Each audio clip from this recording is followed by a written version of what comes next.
It was the last day of February 2017, and Amos Winter, an assistant professor of mechanical engineering at MIT, was warning the group of sophomores in his afternoon lab section about the destructive potential of their batteries.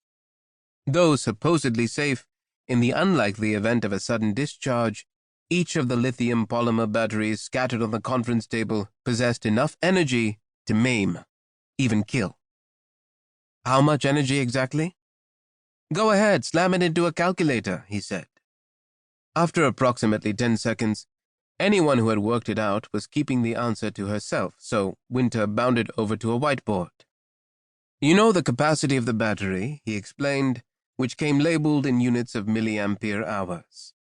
You basically just add in time to figure out energy in joules, he said, and in short orders, the answer was on the board.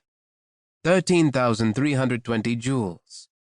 That's the equivalent to lifting a Honda Civic 10 meters off the ground, he said.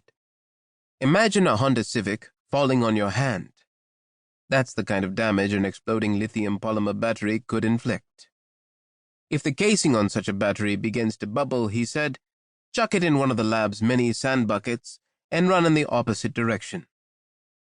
In the absence of any such catastrophes, however, class would continue to hum along as it had for the first few weeks of the semester.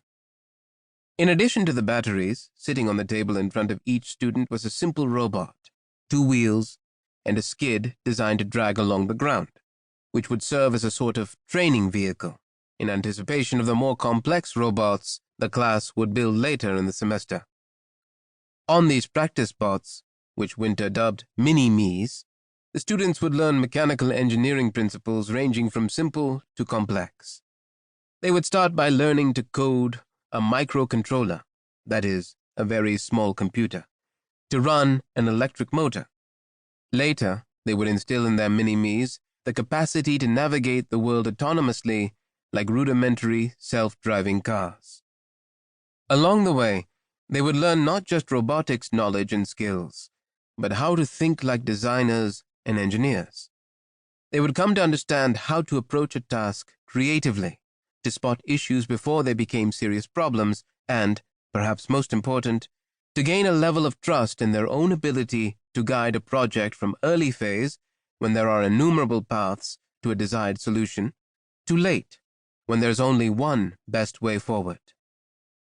That was the learning progression in theory, at least.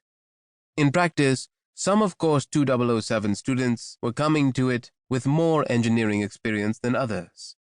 Some had competed in high school robotics tournaments. The best-known extracurricular robotics organization, First Robotics, had actually spun out of MIT's original version of Course 2007 back in 1989. And the rumor mill had already made it known that one student, Alex Hattori, had competed on BattleBots, a televised contest known for its metal-on-metal violence.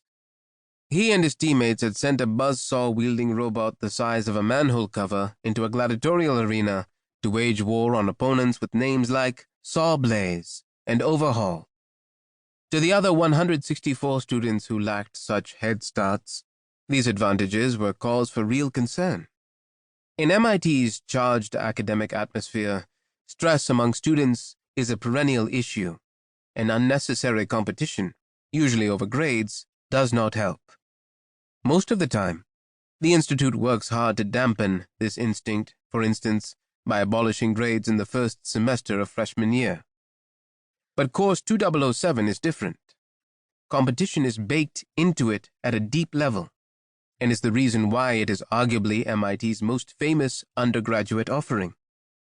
At the end of every spring semester, the course culminates in a robotics showdown, which draws hundreds of spectators from across campus and beyond. The winner achieves lifelong bragging rights, entering MIT Valhalla while notching one heck of a resume bullet point.